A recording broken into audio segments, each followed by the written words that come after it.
นี่เขาว่าบนนาเพชรเปิด มือน่ะพามันข้าวมือน่ะให้กัดแถวใส่เมียเอาผ้าขอกปุ๊กปุ๊ก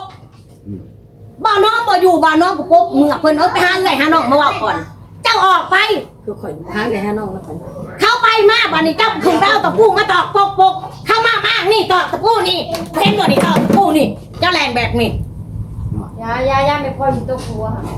ก็ถามหมดนี่แม่น บ่ต้องถาม นี่เด้ผู้ที่เห็นข่อย เบาน้องบ่น้องเบาเห็นแล้วพ่อใหญ่ตอกตะปูเจ้าเบื่อหน่ายลูกเมียเจ้าจะว่าแบบนี้ถ้าเจ้าดีลูกเมียเอ้ยไปมื้อเดียวนี่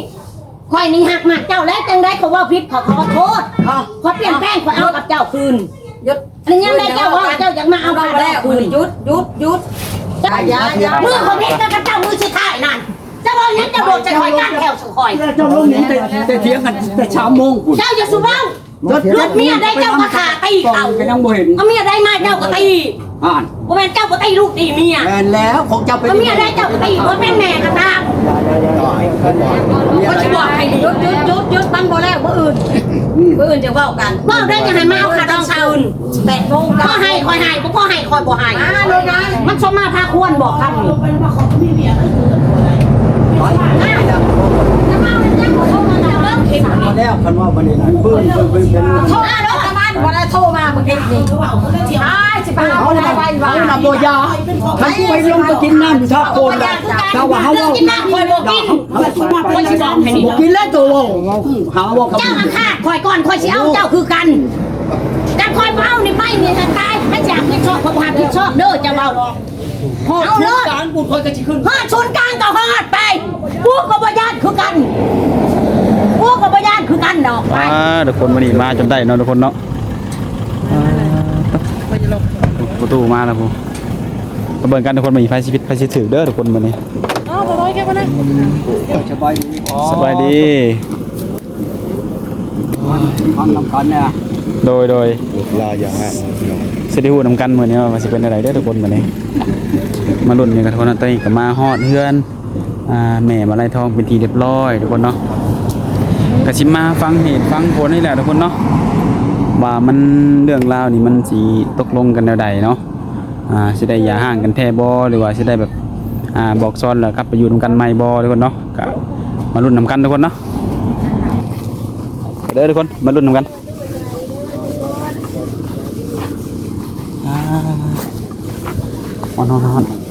ฮอดจอดถึงเพื่อนเพิ่นเรียบร้อยเนาะถืออย่างนั้นทุกคนเขาไปนำเลยเขาไปนำเลย โอ้สิให้ไปน้ำที่ไหนเอาไปเวียดเขาเอาไปน้ำเขาที่ใช้ใครจะมาโขกเจ้าเพราะบ้านเขาไม่ได้อยู่พูดเขาเข่าร่วมพูดครับเอามือไม้ มาก็ดีผมมาของผมมามือใช่ไหม ไม่ได้บอก มามือ แล้วนี่อีกเลยเนาะบอลเนาะมาพวกผมว่า บ่ได้นัดบ่ได้บ่ซะ ไปใส่แย่เป็นอะไรก้อนแล้วก็นอนเขาแก่มากแดงเขาเลยเอานอนมากแดงแล้วก็อื่นยังมาเมาเป็นอะไรไม่จะถูกไปเอามือก้อนเป็นอะไรก้อนก็ถูกเนี่ยเอามือเอาแล้วมันเป็นอะไรขอถามของกูไปสิมันเป็นอะไรจะมาของยังจะบอกไปบุคคลมันเป็นอะไร ได้ทำเนี่ย มันมาได้ไร ทำเราอีกแล้วเราพี่ เนาะเขาบอกขอจากันเด้ บอกว่าพอดีกันเนาะ เราว่าซ้ำนี้เราว่าซ้ำนี้จะเป็นจะกระโจนไงถามเราดูถามแล้วเป็นอะไรกูไปสิก็บอกถามก้อนเนี่ยพึ่งก็ยาเขาให้แก่มาเบ้ามันเป็นอะไรมันบอกพอใจว่าในไรมันเป็นในไรเนี่ยเจ้ามันเป็นในไรมันเป็นชู้ดินชาวก็ดินดอนแก้วก็ถามก้อนมันเป็นในไรไปภาษาหยาบงามบ่มันเป็นในไรกูไปใส่หินมันมาในไรหรือว่ามันด่าผู้ชาวเจ้าบ่มันด่าเมียเก่าเจ้าบ่เขาจะขาจะพันมันบ่หรือว่าในไร ทำไปชุดจนเจ้าว่าชุดแล้ววันนั้นเขาจะติดต่อเจ้า แมนเลยให้เลย เนี่ยมันเป็นอะไรปกไปใส่มันหันเป็นอะไรมันอยู่ในไรมันมันอยู่ซ่านบ่ไปในสู้ดีเปล่าบ่หรือว่าในไร เจ้าว่าชุดเลยบ่อย่างนี้ มันด่าใส่พี่สีแม่เจ้าบ่มันด่าโคตรวงลงตะกุนเจ้าบ่หรือว่าในไรไปถามก่อนอันนี้ทันมาจังเมา เขาจะคิดว่าคือหลังทำหมดแล้ว ว่าเท่านี้แหละขออยากถามเท่านี้แหละว่าไปโลดเจ้าหันว่าโลด พอจะพังมัน ทำบิด จริงเนาะพ่อใหญ่เนาะ มือนั่นจะได้น้องไปอยู่บ้านหัวเมืองเลยโทรมาให้ไปเอาปลาแดกไปเอาปลาชมของกินมือนั่นน่ะมือจับบิดบ่ได้พิษได้เดียวกันกลางคืนก็ว่ากันอยู่สิไปน่ะมือเช่ามาเด้กระตาเราเห็นบ่ล่ะ ยังว่า แต่เรามานี่ พ่อใหญ่เนาะ แล้วถือออกมาหิวแจ้งแกว่าเอ้าสิถือไปเพียงคนก็ว่านี่ได้ถามเมีย ใครเลยพูดว่าไงเนี่ย ถือไปใส่ห้องกินแล้วอ่ะเขาเอายังให้กับชิชัยโอ้ยมันเขากระตานี่มันอ้วนมันต้องถือใส่ห้องอยู่กินกระตานี่เขาถือลงตลาดมันเรื่องไปบ้านกูบ้านคนมันจังแมนพอปรับรถบ่นี่จับเอาขู่กับเสียมไปบางเราเอาเราไปใช้คอยก็ยังไม่ได้ห่มคอยยืนช่องแล้วก็กระตุกลงไปนอกปากออกไปคุณไปแล้วนี่คอยคุมเชื่อนุ่งชงคอยแล้วเราคอยโทษนี่มานะไม่เฮ้ยไปรถคอยไปหาเห็ดเราว่าชีไรก็คอยมานั่นไปรถคอยกระนุ่งชงเชื่อแล้วเราก็ไปมันไปผู้เดียวก่อนไปพูดแหละไปฮอดเพื่อนในดองอยู่เพื่อนชุงนะเราไปอยู่ในตลาดเขาไปปรับคอยฮอดเลยคอยอยากโทรบอกเมียเนาะฮอดบ่อนไปเลยบ้านี่โทรปรับหน่อยเฮ้ยคอยฮอดเลยได้เราฮอดก็ฮอดแล้วมันทางยากอะไรแล้วมานี่ก็ป้าทุกคอยบัดลงบัดขึ้นรถก็ดีจะเป็นชาติยากมันยากเลยกันเจ้าบ่อยากบ้ากระยามันนี่อยากนอนพูดก็นอนโลดเราตอบนั่นเราตอบเขานั่นในดองเลยนั่งอยู่ใกล้ผู้ใดอันเรานั่นเอาเมียคอยจังว่าเราในนั้นเราจักว่าได้ยาแล้วอย่าว่าในกระยาดอกคอยมาฮอดแหละมาเลยในดองก็หาเข้าหาหน้าไม้คอยก็ติ้งเข้าเลยคอยก็ไม่ได้โทรคอยก็มาโลดมาฮอดอันบ้านอลันคอยก็โทรมาจะเมียบ่เฮ้ยเจ้าดูยาอย่างอาจารย์ยังพ่อยาจะหมดแล้วเจ้าสูบยาอย่างยาเผ็ดหรือยังรอค่อยก็ซื้อยาเผ็ด2 ห้องมาให้เมียคงจักเลยเมียโยกยาเนาะมาฮอดเลยครับหลุดค่อยมาฮอดเนาะมาฮอดเฮือนจอดในตลาดเราก็ปึ๊บปั๊บลงแต่เฮือนเราก็ไปเข้าห้องน้ำก็บ่ได้ว่าหยังเนาะของเมียไปถ่ายเนาะคนก็เอาเครื่องออกมาได้โหลดทั้งปลาแห้งทั้งปลาเอือบแล้วประดิษฐ์ทั้งปลาแดกอีกประตูนึงมาตั้งคนก็คนขึ้นเฮือน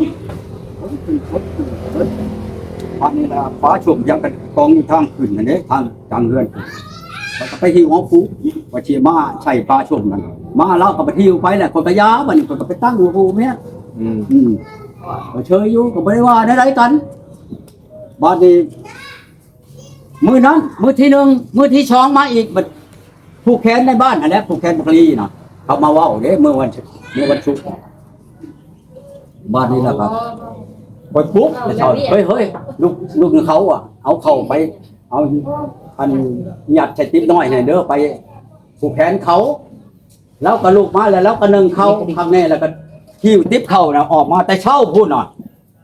ที่ไปเดี๋ยวนี้บอกโอ้จังหน่อยชักไปปานว่าชิบุเคยไปผูกคอตัวแขนอันเราก็ยืนผูกแขนนี่ต่อให้หมู่บ้านเมืองมาก็ไปกันเนาะมันเป็นเขาชิว่าจะเฮา2 คนนี้คนเบิ้นบ้านเบิ้นเมืองคือเขาชิมาตุ้มมาโฮมกันไปนั่งท่าอยู่อันคนที่ข้านได้พอที่เข้าปืนปั๊บเลยก็จับเอาขู่นะก็จับเฉียมก็ลงพุ่นปับไปลงห้วยเอามันก็ไปปะนี่เมียบอกไปเลยก็ดิก็ชิอยู่เพียงของหมู่มาเว้าเนี่ยก็เท่านั้นอันเรื่องมาพลิกกันได้เพราะเป็นพลิกชักเมียน่ะเฮ็ดแต่ก่อนในนั้นในนี้ก็ดีบ่จะไปอันนั้น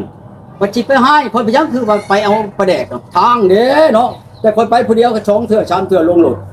พี่จนรถมอดหลังบ่อนก็ดีมันอันเอาความน้ำมันลุกมันท่วมเบิดฮอดอันผู้ตกประเทศมานักท่องเที่ยว มันไปบ่ได้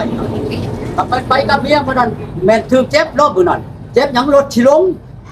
สิพากันไปเกือบสิจมที่ไสแล้วว่าแจ้งไปแล้วไปผู้เดียวก็ยังรับทานกันนั่นแล้วคอยว่าซื่อแหละความผิดก็คอยด่าลูกตีเมียบ่จังชั้นสิเฮ้อให้ผ้าคอยโลดให้คอยพุดคอยมุดลงไปบ่ให้มีหยังก็ได้คันว่าด่าลูกตีเมียจะฆ่าลูกเมียแต่นั้นนี่บอกใหญ่ช่างคอยนี่ผู้จักแล้วโทษผู้จักแล้วนี่ถ้าไปถึกคุกอายุช่างคอยนี่บ่ฮอด2 ปีมันตายคาคุกโลดคอยแห้งหูจักพดลำบัวเบียบกับลูกกับเมียนี่คอยหูจักเบิดที่เมื่องำกระน้ำปากคือคนคือไม่ใช่คนญาติเป็นโทษก็ไปยังบอกว่าเอ้ยแต่ว่าชื่อได้ผลิตก็เป็นคนที่ลูกอันความว่าดังฉันอีกค่อยหลับไปกินน้ำอยู่ธาตุโพนคนกระชีไป กันว่าคอยได้ถือเฮ็ดกับลูกกับเมีย ได้ไปพบนี่จัดจัง ฮะ แล้วจะเขาพบไปอยู่คนอื่น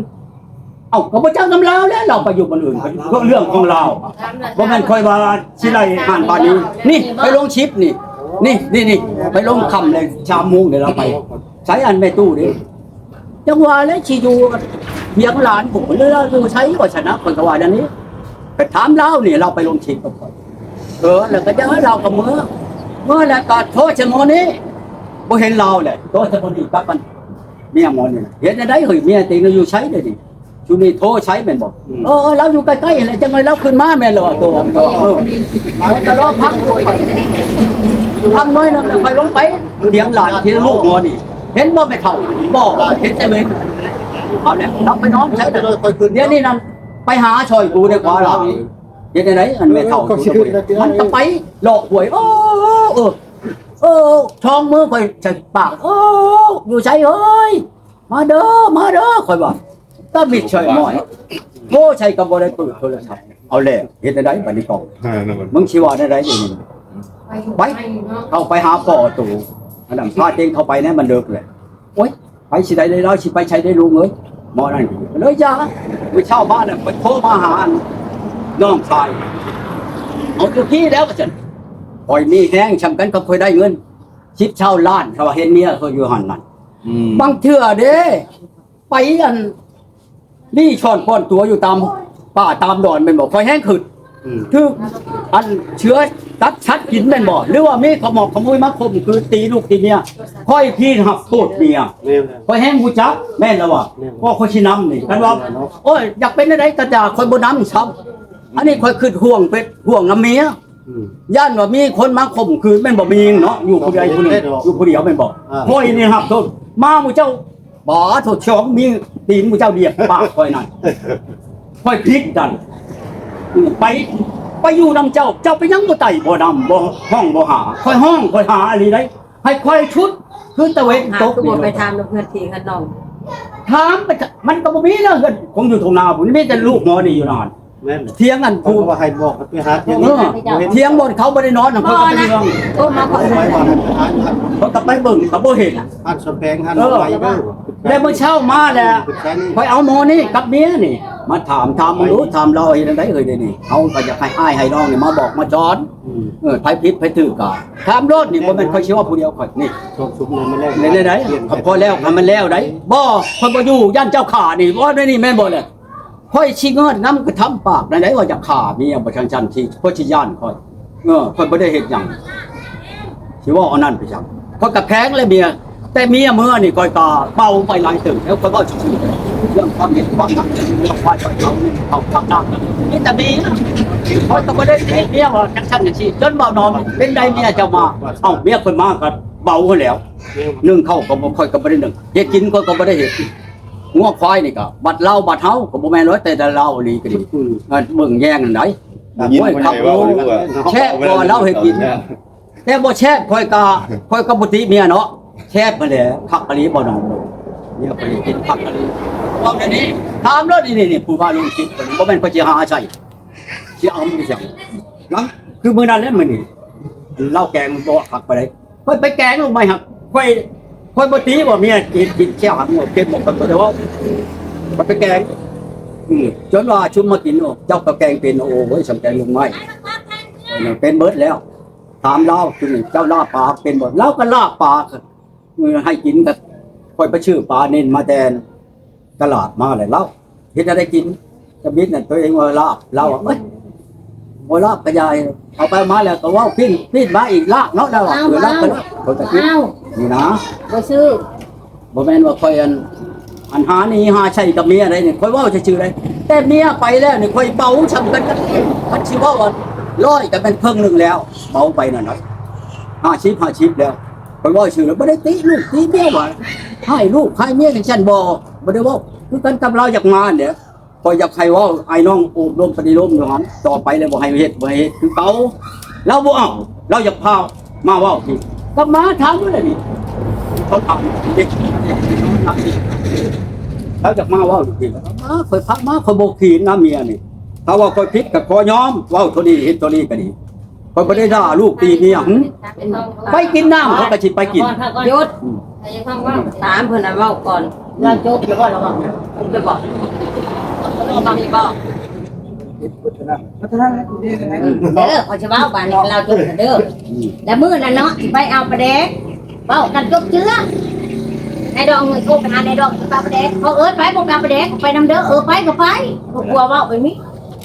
ก็ตั้งเนื้อตั้งตัวสิไปนำลูกนำผัวเนาะเขาเรียกผัวไปเฮ้ยมันจะไปนั่นผัวไปใช้เขาก็ไปนำแม่นละว่ะตอนแรกมากกับเว้นมาคุยกันตอนแรกมาคุยโทรศัพท์เม่นเขาไปเบิ่งป้าโล15,000ป้าน่ะเม่นเขาไปเฮ้ยคนละเม่นเขาไปแล้วไปโทรหาเขาฮัลโหลใช่เขาว่าบ้านนั้นบ้านนี้ขอกระบูดอกเราคุยกับเขาข้าเจ้าว่าไพ่นี่ไอ้เจ้าฮู้บ่เฮาเจ้าเป็นไพ่พอเป็นตุกก้อนคนดังทันเด้ดังใช้ดังใน YouTube เขาว่าฉันตุกก้อนบ่หิมารถเขาปลาลายอยู่บ่อึดผู้ชายมีบ่ผู้ชายมีกับผู้งามแล้วบอกนี่ผู้ชายมีอยู่4-5 คนเขาว่านี่มื้อเฮาสิไปเด้อตอนเช้ามาคุยแจนั่นคุยแจนี่กันผู้ว่าผมมีแนวปิดน้ำไปโทรเห็นยังอยู่บนหันบนนี่เป็นยังบ่เปิดเผยตื่นเช้ามาสิไปพ่อไปบ่ไปแต่งตัวกระบุ้งบ่มีกระตาเนาะกระตาอยู่เฮือนมีเจ้าคุณบอกให้เอ้ยให้น้องจะผักมาให้โอ้ยกระตาหน่วยเดียวก็สิโพดหลายนี่ได้ทงก็มีผ้าคะแนนว่าบัดนี้ เดี๋ยวเขาว่าเขาว่าจบก่อนแล้วทงตานี่ทงคอยหิวมาไหน ว่าสิไปกินหัวหน้า คอยเอาทงนี้เจ้า ว่า ไป จะนี่ นั่งทง หาดอกมัน คอยบ้าเอาทงนี้ไปหามีปูมีฟ้าเขาบอกมีบุญขายเขาก็ซื้อใส่นี้โอ้เจ้าเห็ดเจ้าสู้เนาะเอาทงนี้ไปทงกันนี่เข้าเป็นเมืองไปหน้าเจ้าสิไปใส่แบบนี้บอกเขาว่าเอาใส่ชำนี่คือสิเป็นยังคำบอกนี่คือพัวไปอย่าให้ไปใส่แล้วมันเนี้ยพอจะไปเด้อผู้เดียวพอบอกไปดอกแล้วก็ถามแม่กุ้งนี่ถามร้านไผ่เลยแม่กุ้งไปบ่หาเห็ดแล้วก็บ่ตอบแล้วขอลงเลื่อนไปกันผัวดิผัวถามเฮ้ยจะไปยังหาเห็ดจะไปใช้ไปหาเห็ดบ่จะไปบ่หาเห็ดจะไปเห็นยังจะบ่ไปบ่น้ำข่อยผัวต้องตอบคำนี้อันคำหนึ่งผัวก็บอกว่าผัวลงเลื่อนไปโทรมาหาข่อย10 โมง11 โมงครึ่งโทรมาหาข่อยแล้วเฮ้ยข่อยฮอดได้ข่อยฮอดเดี๋ยวนี้ฮอดก็ฮอดแล้วข่อยเห็ดได้ฮอดทางยากเลยทางยากกันมาได้ก็มาบ่ได้ก็นอนพุ่นพิษบ่เขาถามคำนี่คำ2มาเผื่อ2มาเขาก็บอกไปผูกแขนเมื่อวันเสาร์ว่าใช่ข่อยยังบอกคำเก่าไปผูกแขนเตรียมโต๊ะ1 ข้าว 1 น้ำเอาใส่อันนี้มาแล้ว5 โมงพอจันโมงไปผูกแขนเขาว้ายฉันนี่ก็ถามเนาะเจ้าเคยไปบ่ผูกแขนบ้านไหนอยู่บ้านเจ้าอันนั้นกับเจ้าอันนี้กับเจ้าฉันนี่ยังบ่ฮู้จักเขาว่าบอกคันว่าใกล้ขอสิลงหาเฮ็ดก่อนเบิ่งในห้วยเด้มันก็ใกล้หนึ่งขึ้นมามันก็ทานบ้านข่อยให้7-8 โมงไปหารถบ่เคยได้กินเฮ็ดน้องเจ้าก็ทานกินเฮ็ดอยู่พุ่นน้าไม้ลายผักมือให้เอื้อยให้น้องเจ้าแต่ว่ายังคำนี้คันเจ้ามักดีกับลูกกับเมียคันเจ้าวางดีเอาเอ้ยเจ้าไปได้ไปมันก็สวยแล้ววะไปผูกคอต่อแขนคำนั้นแล้ววะมาไม่เข้าไปขอไปเลี้ยงงัวไม่ค่อยไม่ให้น้องคอยให้ไปทานกินยุดข้าวกันน้องคอยโบอึดเฮ็ดกินมาเข้าไปบ้านขอไปเลี้ยงงัว2 ตัวกินหญ้าอิ่มผมก็ผูกไปขอขึ้นไปนอนพักผ่อนโทรหาเป่าน้ำมาล้อมาน้องน้าเนี่ยมื้อนี้แหละคอยชื่อว่าผมก็ดอกอากาศให้ลูกผัวเก่ามันได้ยินให้เอื้อยน้องมันได้ยินให้มันคลายหน้าให้เอื้อยมันให้ส่งเงินค่าดองคืนโทรเอาบ่าวน้อมมาโทรเอาชาวละน้อยมาอันนี้บ่น้อมทำบ่น้อม ห้ามบ่าวน้อมโทรหาเขาพี่กับลูกกับเมียโทรหาคนมาลงคลิปลงนั่นนะให้มันดังไปมันอยากดังบอกมาจะหันมาคอยแล้วนอนคอยเมื่อเนาะคอยเลี้ยงงัวมามันแดดเด็กคอยแล้วนอนพักผ่อนมาคนไปตัดไปตองมาตัดมายังไปตองคอยบูจักขันห่อข้าวต้มผัดบ่มีน้ำตาลขันมาเห็ดห่อส้มผัดบ่มีแกงใส่งัวเพราะเขาไปจักกูว่าชีเฮ็ดมันเห็นมาอวด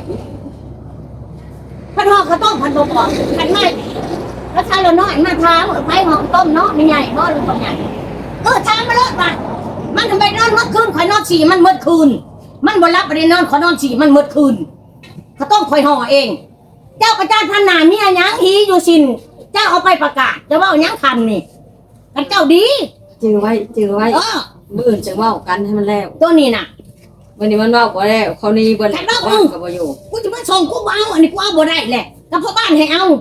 กูเสียพ่อบ้านมาสัญญาข้างในมาเส้นข้างในกูจังสิเอาเมียนี่บ่หาแต่แสนเขาบ่เอาก็บ่เอาขอบ่ว่าหยังนี่ลูกผัวเบื่อหน่ายข่อยกันทำก็คืนมาโทรศัพท์โทรไปนั่ง10ชายแซ่สาวสายเขาบ่โทรมาเจ้าโทรไปฮัลโหลเจ้าอยู่ซ้ายอยู่หัดอยู่นี่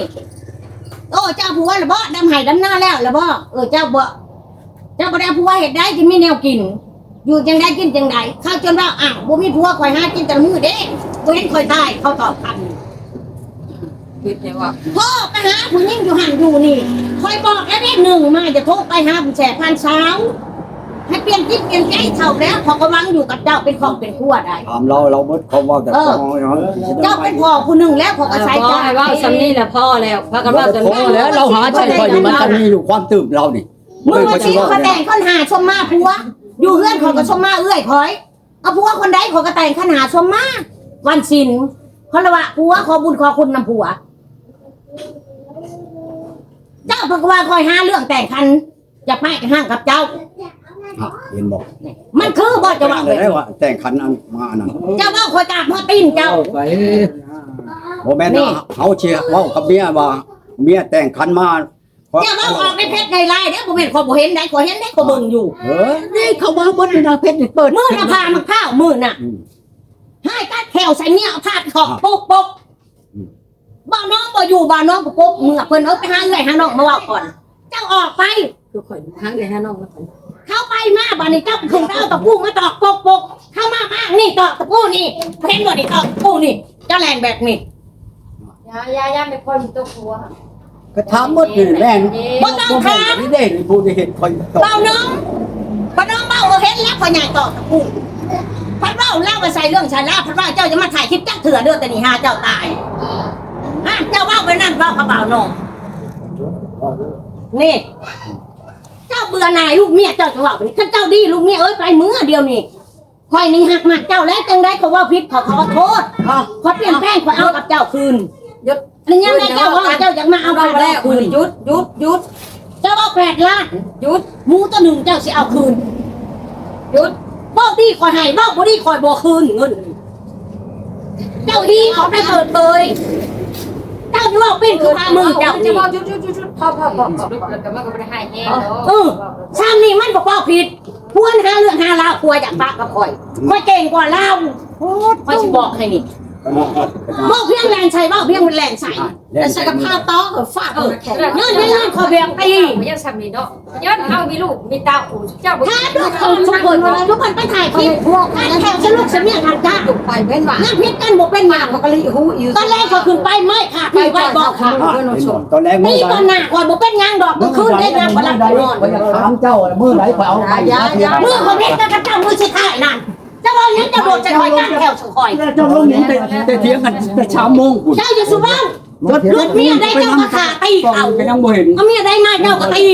อ่าน บ่แม่นเจ้าก็ตีลูกตีเมีย แม่นแล้วของเจ้าไป เอาเมียได้เจ้าก็ตีบ่เป็นแม่กระทำเขาสิบอกให้ดี จุดมันบ่แล้วบ่อื่นจะเว้ากัน บอกได้จะให้มาเอาขาต้องคืน 8 โมง ก็ให้คอยให้บ่พอให้คอยบ่ให้มันชมมาพาควรบอกคำนี้จะมาเอาเรื่องขอโทษมาแต่เริ่มเข็ม พอแล้วคันว่าวันนี้เพิ่นเป็น โทษนะรถบ้านเวลาโทรมาเมื่อกี้นี่จะไป เขาน่ะเขาน่ะบ่ยาคันผู้ให้ลงไปกินน้ำชอบโคนน่ะเจ้าว่าเฮาเว้า กินน้ำคอยบอกกินคอยสิบอกให้นี่ บ่กินแล้วตัวหาว่าเขา เจ้ามันขาดคอยก่อนคอยสิเอาเจ้าคือกันกันคอยเมานี่ไปนี่จะตายให้จากให้ชอบความหักชอบเด้อจะเมาเอาเลย กลางกูคอยก็สิขึ้น ฮอดชนกลางก็ฮอดไปกูกับญาติคือกันกูกับญาติคือกันดอกไปบ่เอากระยาอยู่เรือนมึงกูบ่กล้าเกณฑ์บ่ยังได้มึงแล่นใส่กูไปเอากูจะเอากับมึงนี่มึงมาฆ่ากูมึงเบ้ากูลงเรือนไปตายนะมันจะมาชอบฟาดรถแม่แล้วน้องกูอยู่เรือนตายมากูหัดชอบมึงเบ้าตายย้อนความดัน อุณหภูมิน้ำยาแม่นว่าเขาคนจะอยากเพิ่นเว้า คอยสิบอกให้นี่ ครับเบิ่นว่ากันใหม่ กันซ้อนต่อซ้อนแหลนสิค ก็ อยลูก จังซี่บ่แล้วดอกคันบ่มีผู้ใหญ่มาครึ่ง มันบ่ แล้วเราเป็นคือพามือแล้วก็จะเอาเตาแก่เอาเบาเลี้ยวแรงคือ เลื่อนก่อนเด้อไปเข้าความหักษาข้อที่ความช้ากับข้อทีมาเหตุคอยนี่แต่ซ้อมผู้เมียคนนั้นแล้วว่ายังไงเราค่ะเราเสียให้ตายเราเป็นหมอได้เราสูตรให้คนตายก็ได้เราให้คนฆ่ากันก็ได้นี่ ปัดปะ ขอจะบอกเด้อเจ้าเอ้ยต้องหูเมื่อเราเป็นสิบ บอกผู้ชายเฮ็ดบ่ว่า อันนี้ เฮ็ดคมเอาบ่30เป็น1แหละ เฮ้ยว้าวบ่เฮ็ดนะ แล้วก็ฆ่าได้เขาเอากับเรานี่เราสิฆ่า เอาเฮ็ดไป เนี่ยน้ำทางมีรถเลือกใต้น้ำทางหาโมงมีตะวันดังขึ้นแล้วว่าพอจะง่วงมาเอาเราได้เราสิเปลี่ยนได้บัดนี้เราบ่เปลี่ยนเราแห้งอาฆาตกว่าเก่าบาทนี่ ผู้ชายล่างบ้านได้บ่อย่ามาขาบมาหันหาซะ อยู่ในบ้านทั้งแรกอยู่บ้านน่ะมาเคาะประตูมือมาห้องมาคอมือนั่นกลับมือยังส่งคลิปมาประก้อนมือส่งเด้อเมียมืออย่างไปในใต้มือชองได้นั่นคอยบอกเขาแม่เขามีลูกมีผัวได้เจ้าลูกเมียอะไรก็บอกเฮ็ดยังเจ้ามีเรื่องมีราวพอย่านยังเรื่องเจ้าลูกเอาเมียแล้วเขาบอกนะ